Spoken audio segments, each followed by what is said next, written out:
હતા એવી મહાન વ્યક્તિત્વ જેનું હતું અને કૃષ્ણમય જીવન જેનું હતું અને એના કૃપાપાત્ર ભાઈ શ્રી દીપકભાઈ શાસ્ત્રીને આપણે ફરીવાર તાળીઓના ગગડાટથી વધાવી કે આપણા અહોભાગ્ય કહેવાય કે આવા શાસ્ત્રી અહીં વ્યાસપીઠમાંથી બહેન એના મુખમાંથી અમૃતવાણીનો વરસાદ વરહે અને ચાતક પક્ષીની જેમ આપણે એ ઝીલી રહ્યા છીએ. ખૂબ ખૂબ ધન્યવાદ છે.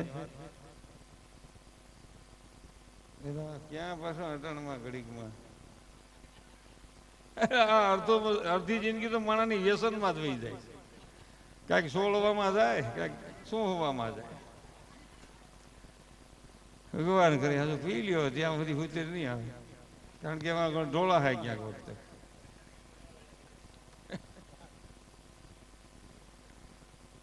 ખૂબ સારું, ખૂબ સારું. શાસ્ત્રીજી અમારું તો દેશી છે હો. આ તો તમારી જવાની કૃપા છે એટલે હાલી ગઈ છે, લાહી લાઈન છે. ભગવાને આ જગત વહાવ્યું એમાં બધાને હારવાર મોકલ્યા. ડાયા, દોઢ ડાયા, હળંગ ડાયા, અદકલાવડા, લાગ્યા, ઓલાટાની કપલીનું, કોઈ ત્રાહાટાની કપલીનું, કોઈ લાહી લાઈન. એ બધાને હારવાર મોકલ્યા. એ ભાઈ તમને કહું,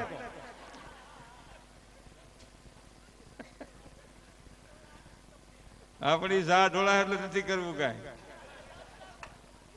હાલવા દઉં ને ભલે ઢોળાય કા ન ઢોળાય. એમ તો એ સાપી તો એ ન ધ્યાન રાખે. આપણે લાગ્યા એટલે આપણા ગોળ તો ક્યાં લાગ્યા કહેવાય. તમે પ્લાસ્ટિકના મુંગળ માથે રાખીને ઘડી કામ કોણે રાખીને હું જુઓ આગો જાય. હોળી ઓરોલ્યો હોળી આગો વળી ઓરોલ્યો હોળી કોણી રાખો તો આગો જાય. કારણ કે લાગ્યાનો નિયમ છે. કાં હું ઉપડાનો લાગ હોય કાં દિવાલનો લાગ હોય તો હક લે ને હક લે નહીં, હક લેવા દે નહીં. લાગ્યા જગતમાં જેનીમાંથી ઘણા એવી રીતે પ્રગટ થયા છે. હક લે નહીં, લેવાય ન દે. એ ભાઈ અમુક અવળા આટાની કપલીનું લાયન 20 ફૂટની આવી જાય પણ આટા અવળાની કપલીની ભેગી આવી જાય. લાય નહીં પડી રહી ને કપલી નહીં પડી રહી. એ ઊંધા વિચારે. પોતે સારા કામમાં ન આવે અને બીજાને ન આવે દે. ના આપણે નથી જવું, નથી જવું પણ હું ઉપડ્યા હું નથી જતો ને તમે બધા ક્યાં પડે. પોતે ન આવે બીજા ન આવે દે. અવળા આટાની કપલીને કહેવાય. અમુક ત્રાહા આટાની કપલીનું એ ભેગો રાખો તો નડે, નો બરકો તો નડે. આટા ત્રાહા ને એ ભાઈ એ ભેગો રાખો ને તો તમારું ખાનગી બધું ખુલ્લું કરે છે. આમ છે મને ખબર હોય ને. નો બરકો તેમ કે પૂરું થાય કહેજો, ન પૂરું થાય. અમુક લાહી લાઈન હોય, લાહી લાઈન હારી એ કાયમ નો આવે પણ નડે નહીં. આટા નહીં ને કાયમ નો આવે. ગમે એ પર્યાણ કરો ને લાહી લાઈન ભેગી જ હોય. પછી કુટુંબનું હોય, ગામનું હોય, તાલુકાનું હોય, દેશનું હોય કે દુનિયાનું હોય, લાહી લાઈન ભેગી જ હોય. એ શું કે સાલું કરો ને ભાઈ, સાલું કરો ને, એ સાલું કરો ની ભાઈ, સાલું કરો ની. જેવું સાલું કરો ને લાહી લાઈન સટકે પડદામાં વહી જાય.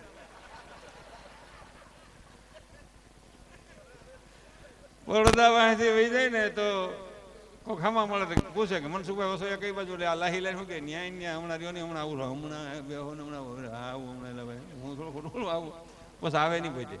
ધીરેજીને મને ખોખારા મારવા હું આવી ગયો. ઘરવાળી કે હું હમણાં છોકરાને કહેતી હતી મુનાને તાર પપ્પા આવ્યો સમજ નહીં થોડો ક્યાં છેતરે ગમે ને છેતરે મન નો ખબર હોય પેલી જ મને છેતરીશ અને ઘણા છેતરી છે એમ ભાઈ અને છેતરાવું છે ઘણી બેનું ને એવી રીતે. હજી તો દીકરીને જોવા આવે તો એની માં કોક કોક રહોડામાંથી કોક લાગટ નહીં. ઓલા સોફા સેટ માથે બેહે, ખુરશી માથે બેહે, ટેબલ માથે બેહે, ખાટલા માથે બે ગેઠા બેહે જેવી વ્યવસ્થા. તો એની માં ઘોકિયામાંથી કિચનમાંથી રહોડામાં જ બારી આવે. છોકરીની માં આમ ઉભી રહી. જય શ્રી કૃષ્ણ મહેમાન, જય શ્રી કૃષ્ણ. મારી દીકરી કામ નહીં કરે તો જ વાત આગળ હકાલવી છો. તમારા ભાઈ ભલે ગમે કે હું કવિ હાસું. તે બેઠી બેઠી ખાય, બેઠી બેઠી ખાય માંદી પડી. પણ એને ક્ષેત્રમાં વાળા મળી ગયા. એ ભાઈ એ કે તમારી દીકરીને કઈ કામ જ નહીં. કે કેમ આપણે કઈ છે જ નહીં. જે કામ કરવાનું બીજાનું જાય ભાઈ. આપણે તો હવા હાથ ભાઈ 7:45 એક તપેલી 2 વાર પોતું થાય તો એક લોટો પાણી વધે. તમારી દીકરીને કઈ કામ જ નહીં ભાઈ. જે કામ કરવાનું બીજાનું. એટલે એમાં મારો કહેવાનો હેતુ છે હાસ્યની પાછળ. હાસ્ય તો હું ખાલી કરાવવા ખાતર જ કરાવું. એની પાછળના મુદ્દા જ વિચાર. કાયમ દીકરી બેનને હું એમ કહું કોઈ દી એવું નહીં વિચારવું કે મારે કામ નથી કરવું. થાય એટલું માણસે કામ કરવું જોઈએ. આપણે હોત આપણી કંપનીને હોત, આપણી કંપનીને હમણાં 7-8 વર્ષથી લાગી ગઈ છે. દઈ દ્યોની ગમે ને, દઈ દ્યોની ગમે ને, દઈ દ્યોની જાહે. જે વસ્તુમાં શાસ્ત્રનો આધારે કહું છું, જે વસ્તુમાં મારું તમારું દિલ ન લાગે એ વસ્તુ તમારી મારી પાસે ન રહી શકે. આ કુદરતનો ક્રમ છે, આ કુદરતનો ક્રમ છે.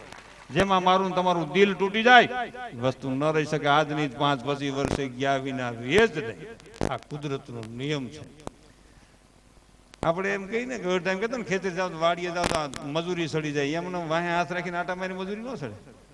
ન્યા જાવ એટલે તમે થોડું ખડના 2 પૂંબડા ઉપાડી લ્યો, પાણા બેગ નાખી દો, ઢેફા બેગ આમ નાખી દો, પોતળા બેગ ઢળીને આમ નાખી દો, એટલે મજૂરી સડે. એમ હું શું લઈ લો મજૂરી સડે, વેસાઈ જાય. ભગવાન કૃષ્ણનું જીવન તમે જુઓ. ભગવાને અઠવાડિયું મહિનો પોરો ખાધો એવો દાખલો નથી. બોલો, કર્મ યોગ બતાવ્યો, કર્મ કર ફળ મારે આપવાનું. હે અર્જુન, કર્મ કર ફળ મારે આપવાનું. આપણે ઘણા નથી કહેતા ભાગ્યમાં હશે તો બધું થાય. ભાગ્યમાં હશે, કર્મ વિના ન થાય. સકલ પદાર્થ હે જગમાહી, કર્મ વિના નર પાવત ના. ભાગ્યમાં છે વાવણી. આપણે વાવણી થાય અને આપણે ઘરવાળી સા મૂકીની સા હમું તો સા મૂકીની કે પણ કાકાને વાવા ગયા, મોટા ભાઈને વાવા ગયા, એ ભલે ને વાવા ગયા, આપણે વાવા જવું કે કા કે ભાગ્યમાં છે ને આફડું ઉગશે. ઉગે ધરો ને બોવડી ન જોતું એ બધું એમ ઉગતાય છે. વાવવું પડે, પારવવું પડે, નીંદવું પડે, દવા છાંટવી પડે, ખાતર નાખવું પડે, એ પાક ઉતારવો પડે ને પછી ભાગ્યમાં આવે એટલું ભગવાન. ભાગ્યમાં તો છે ઘણે છે. ખુદા દે છે સફર ફાડ કે ભાઈ દે સાપરું ફાડીને કોક ને નકર સાપરું ફાટ્યું રી ઢાકે કોણ પસે. જીવનમાં કામ કરવું એ માણસની પરમ પવિત્ર ફરજ છે. ઉપકાર કે કઈ નથી. ઘણા આપણે પૂછીએ શું કરો, નિવૃત્ત. આપણે કેટલા વર્ષ થયા? 42. તો બહુ પલ્લો કાપ્યો. 42 વર્ષે નિવૃત્ત. માણસ જિંદગીના છેલ્લા શ્વાસ લગી જો સશક્ત હોય તો પ્રવૃત્તિમય જીવવો જોઈએ. પ્રવૃત્તિમય જીવે એ વ્યક્તિ મહાન. આપણે ઓટે બેઠા નિવૃત્ત નથી બેઠા હો. બસ સ્ટેન્ડ ઓટે બેઠા હોય ત્યાં નિવૃત્ત ન હોય. આખા ગામનો હિસાબ કરતા હોય. શું થયું એનું વેસાણું નો હાટું સટકી ગયું હોય નો મળે. એ પ્રવૃત્તિ છે. પણ જરૂર કઈ છે? સદ પ્રવૃત્તિ. સદ પ્રવૃત્તિમય જીવન હોવું જોઈએ. એ જીવન મહાન, એ મહાન છે. ઘણા અહીંયા જો આ બેનું કેવું આમ દીકરીઓ આમ પૈસા લેતી હતી. મને પાણવાળા છોકરા બહુ ગમે. આળસુ છોકરાનું મને કઈ વાંધો નથી, પણ કુદરતી હાળું મને નફરત થઈ જાય. આ હાળું વજન વધ્યું હોય. ઘણા બેનું વખાણ કરતા હોય શાસ્ત્રી, અમારા છોકરા હોતા 8 વાગ્યા વાંસળી કોરે બિહારી 11 વાગ્યા આવી તો ન્યાય જ બેઠા હોય. એ આ દુનિયાનો વજન વીધો કહેવાય. 3 કલાક ન્યાય જ બેઠું રે એમાં હોય હું પેલા વિચાર કરો. પાછું મોઢું ખુલ્લું માલિકો માખ્યું જાય ને બંધ ન કરે.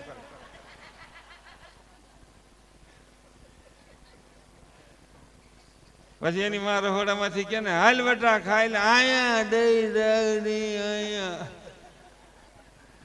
ઈ આ ધરતીને વજન વીધો કહેવાય. એમાં કઈ વળે નહીં. પ્રાણમય જીવન હોવું જોઈએ. અને પ્રાણ ક્યારે આવે?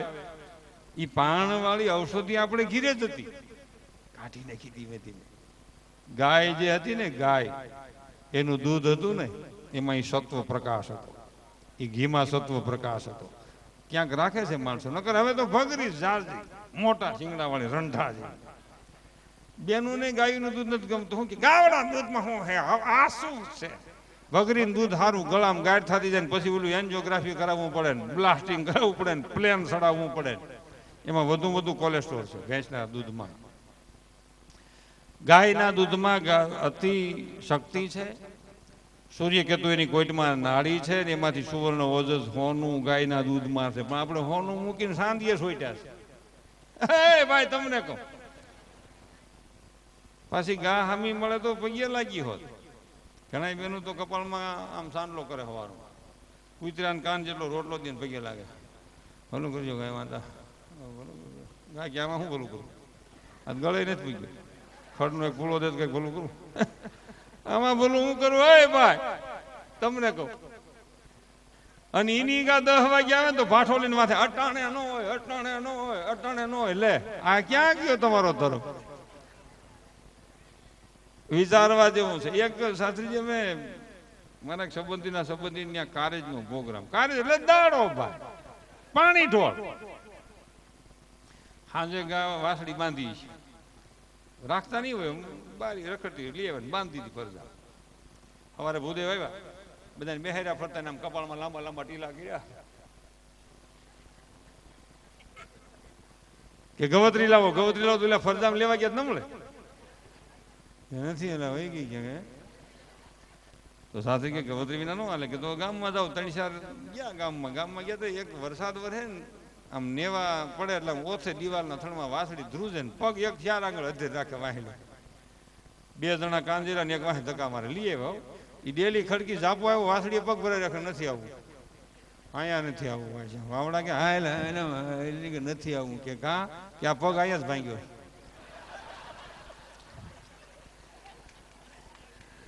નથી આવવું. એ ભાઈ તમને કહું, અને તોય વિલા લઈ આવ્યા પરાણે ધક્કા મારી, ઈ મૂકે અને થા.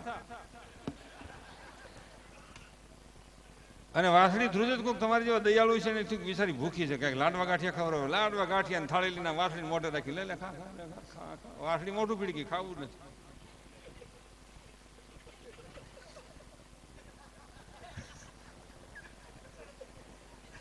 કે ખા ખા કે નથી ખાવું, કે કા કે ખડ ખાવા આવી હતી તેદી પગ ભાંગ્યો તો ના લાડવાન ગાંઠિયા ખાઈ તમે કરો શું દિશા? એલા મારા મૂકે ભાઈ, મેં કીધું ને એમ ગાંઠલેટ પેટ્રોલ ચડાવે ને ગાંઠલેટ હું આમ પેટ્રોલ હું કાઢે ને ગાંઠલેટ ચડાવે. પણ એક યુવાન મિત્રોને મારી પ્રાર્થનાઓ, ગાંઠલેટ વાપરતા હોય ને પેટ્રોલની ગોઠવણ ન થાય. ખિસ્સા 5000 પડ્યા હતી, વાપરી ન હોય, કારણ કે એનું મન નાનું થઈ ગયું કે નહીં પેટ્રોલ ન નખે, એનો ઝેડ મોટો થઈ ગયો છે. એને હાહરાન ગામ જતો હોય ને, વૈશમાં એક ગામ આવે ને ત્યાં હજી બાકી એક ગામ હોય ને ત્યાં ઘાસલેટ થઈ રહી, 1/2 કિલોમીટર દોરી જાય. એને ઘોડી તો હોય નહીં, બસ સ્ટેન્ડ બેઠા હોય, ડાયા 1.5 ડાયા હળંગ ડાયા દગલાવડા લાગી ગયા કપલીનું. એટલે આવડા પૂછે, હે ભાઈ ઘાસલેટ કોઈ રાખે? હા સડી ગયો એમ છે, ઘાસલેટ રાખે કોઈ? એ કે ઓલો કેબિન વાળો રાખે, ત્યાં જાય ને તો કે ઘાસલેટ કે પેટ્રોલ છે, ઘાસલેટ નથી, પેટ્રોલ ન હાલે એમાં. જો નાખી દેતો તો ગામમાંથી વેચમાં જીકે જાય, વાંધો નહીં. પણ હવે ખિસ્સામાં 5000 પીડા પણ એનું મન નાનું થઈ ગયું કે કોઈ રાખે કે ગામની વેચમાં રાખે. આવડો ગામની વેચમાં દોરી જાય, ઓલો ઓટલે બેઠા પૂછે, હે ભાઈ 15 પીડ્યું તો આવડો ખારો થાય, 15 હવે વાણો ભાઈ હું 15 પીડ્યું ઘાસલેટ થઈ રહ્યું છે, ઘાસલેટ થઈ રહ્યું. ઓલા કે અમારી બધું માફી જાય. ઈ દાજી ત્યાં પૂગવા જાય ને કેબિન હતા, છોકરા જોવાની કે હે ભાઈ પલક શોર્ટ થઈ ગયો છે, હોળી ખારો થાય.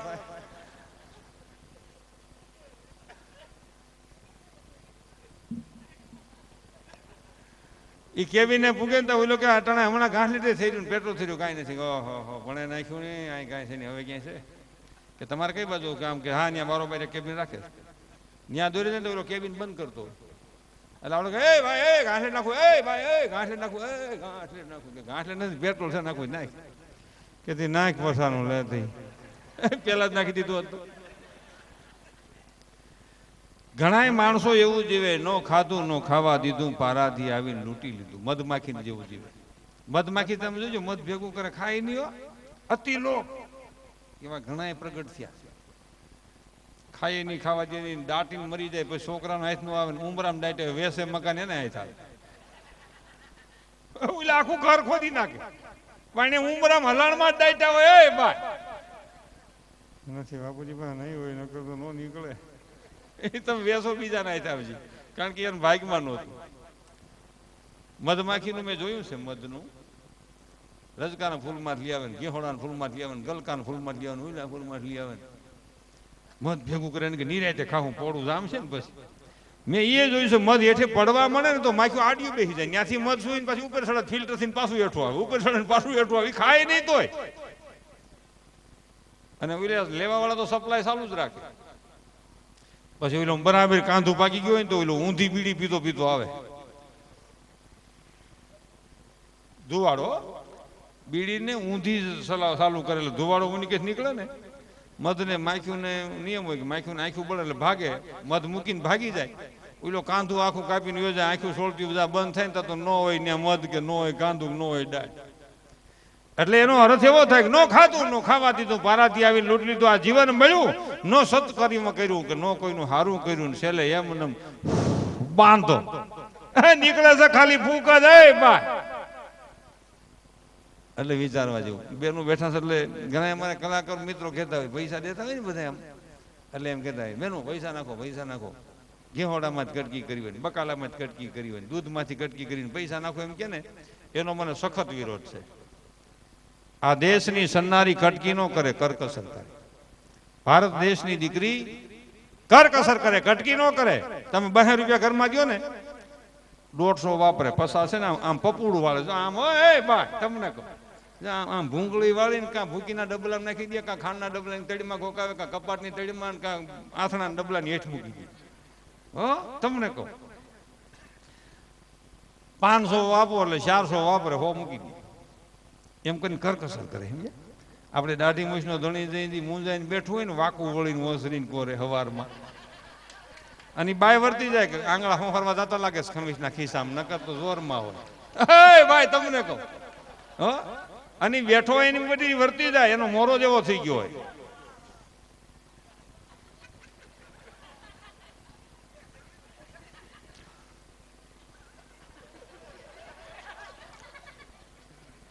અને તારી બેન છે ને આમ ભૂંગળા વાળેલા પૈસા લઈને આવે. સમજ્યા? આમ ભૂંગળા વાળેલા પૈસા લઈને આવે, હું મૂંઝાઈને બેઠા, મોઢામાં જ બહોત ખરાક પૈસા નથી, એમ આલ્યો લઈ આવો છો તો પાછા સમજે જ નહીં, છોકરા જેવી હાવ બુદ્ધિ થઈ ગઈ છે. આવડા પપુડા લઈને એમ કે આ તે ક્યાંથી કાઢ્યા? તમે દીધા હતા ને એમાં બસ મને ખબર હતી કોક દી સંકટ સમયે કામ રાખશે, લ્યો લઈ આવો, પાછા સમજે જ નહીં, મૂંઝાઈને બે હાવ છોકરાને જેમ.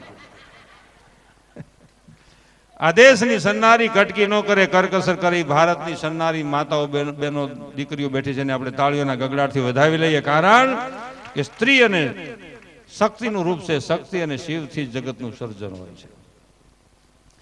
ઘણા ઘીરે બહુ લોટકાવ્યો, પણ મારે પ્રસંગ કેવો છે, આ રામાયણનો પ્રસંગ કહું એની ભેગું ભેગું કહી દઉં. શાસ્ત્રી વાંધો નથી ને કાંઈ, આપો છો, ધીમે ધીમે ધ્યાન રાખજો. અમારું તો દેશી છે બાપુ, આટા વિનાની કપલી હાલી ગયું, કોઈ જાણે કેમ હાલી ગયું છે સમજાતું નથી. અને હાવ બીજાને જ પૈસે અમારું કાંઈ નહીં. એ ભાઈ બધું મોફત. હું અમેરિકા જેવો, મસ્કત જેવો, દુબઈ જેવો, લંડન જેવું બધું તમારા જ પૈસા, મારું કાંઈ નહીં. એ લાહી લાય બધું બીજાનું. પણ એનો પ્રતાપ શું? 2 શબ્દ ખાલી સંતોના બોલતા આવડ્યા છે, તો આટલી જો મોટાઈ મળી હોય તો આ ડોંગરેજી મહારાજનું આવું જીવન મહાન, તો ઈ મહાન વ્યક્તિ કેટલી મહાન છે. ખાલી એના 2 શબ્દો જો બોલતા આવડી જાય તો આટલી મહાનતા મળતી હોય તો એ વ્યક્તિ કેટલી મહાન હશે, એનું જીવન કેટલું ઊંચું હશે. એની વાહે અમારી જેવા હજારો માણસો એ નામના આધારે જીવન જીવે છે. કહેવાનો મારો મતલબ એ છે, રામ ભગવાને કીધું ને કે ઠાક્યા હો તો હુઈ જાઓ, બાંધવાન ઠાક્યા હતા. ઓલું મેં પ્રસંગ મૂક્યો હતો ને, એ ઠાક્યા હતા. ભગવાન કે હુઈ જાઓ, શિસોડો આવ્યો છે હુઈ જાઓ, બીજું શું થાય. એ લંકાના રણ મેદાનમાં નલ, નીલ, અંગદ, સુગ્રી, વિભીષણ, જામવંત, રીછવાંદરનું લશ્કર, હનુમાનજી બધા હુઈ ગયા. એ ભાઈ ઠાક્યા હતા, બાંધ્યા હતા 9 દી સુધી, તો હુઈ ગયા, નીંદર આવી ગઈ. તમને કહું, ભગવાન પથારીમાં બેઠા થયા હોય એકલા, અને વિચાર કરે છે કે આ દરિયો અહીં પડખે છે, રીછને વાંદરા મારું નામ લખે છે, શ્રીરામને દરિયામાં પાણા મૂકે છે ને તરે છે.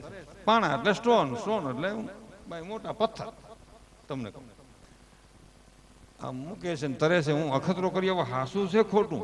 મોટી વ્યક્તિને નાની શંકા થઈ, એટલે એની ઉપરથી કવિએ મને તમને છેલ્લા પ્રસંગમાં કીધું છે. એટલે ભગવાન પથારીમાંથી બેઠા છે ને એને થયું અયોધ્યાથી દરિયો છેટો થાય ને બધા હુઈ ગયા છે, હું જાગું છું, તે કાકરા ઘાક કરી આવું આમ જઈ. હે ભાઈ તમને તો ભગવાન તો બેઠા થયા પથારીમાં. કેવી રીતે કવિ કે છે, કવિ દુલાભાઈ કાગે આ પ્રસંગ બનાવેલો. શું કે છે? કે કુલ રાવણ નો વધ કીધા પછી એક દી રામ ને વિચાર આવ્યો, એ મુદ નામથી પથરા તરતા થયા ઢોંગ બધો કોઈને ચલાવ્યો પણ એ જ વિચાર માયા પી ઉભા થયા ને સાથ કોઈને જ ન લાવ્યા સુપતા રઘુનાથ એકલાદ ધીરી આવ્યા સુપતા એ રઘુનાથ એકલા દરિયા નદી આવ્યા એ દરિયા નદી આવ્યા ભગવાન હતા એકલા દરિયાને કાંઠે હનુમાન જાગી ગયા હે ભાઈ હનુમાન તો ભગવાન રામના સેવક ને બાપુ ભગવાન કેમ ના જાય આ એકલા કેમ ના જાય છે રાવણ મરી ગયો પણ એની કોઈ કપલીનું જીવતી છે તો મારી જવાબદારી આવે મારો સ્વામી એકલા જાય કેમ હનુમાન જેવો સેવક આ જગતમાં કોઈ જન્મો નથી કદાચ કોઈ જન્મ છે પણ હનુમાનના સેવાના ગુણ આપણામાં ઉતર્યા હોય ને તો આપણામાં સેવાની ભાવના થાય એની જેવા ન થાય સેવાની ભાવના પછી બેન હોય ભાઈ હોય બાપ હોય મા હોય દીકરો હોય કોઈ પણ અહીંયા માનો કે આ સગનભાઈના બાપભાઈના કથાનું આયોજન છે ચાંગાણી પરિવારમાં અને જે કોઈ સેવા કરતા હોય પછી ઘરના સભ્યો સેવા કરતા હોય કુટુંબના સભ્યો સેવા કરતા હોય ગામના સભ્યો સેવા કરતા હોય કે બહાર ગામથી સેવા કરતા હોય સેવા કરનારી વ્યક્તિમાં સેવાનો ભાવ હોય તો સેવા થઈ શકે ને એને બે પાત્રો ભજવવાના શાસ્ત્રીજી બે પાત્રો ક્યાં સંયમ રાખવો ને સેવા કરવી એને 10 જણા સીધે તો રીહ નો ચડાવે અને સંયમ રાખવો અને સેવા કરવી અહીં ગાડલું પાથરે અને કોઈ કામથી આવીને એમ કે અહીં કેમ પાથરું હું કામ પાથરું કે ઓલા ભાઈ કીધું એને હું મને પૂછ ને હું ની લઈ જાય હું ભાટ તો આ ગાભો ખખેરી નાથી ત્યાં લઈ જાય એ ત્યાં ગાભો પાથરે ને ત્યાં બે આમથી આવતા એટલે અહીં કામ પાથરું કે ઓલા ભાઈ કીધું એને હું અમને પૂછ્યા હું ની લઈ જાય ને ભાઈ હવે પાછું હમું હું ઉપાડ આમ લઈ જાની વળી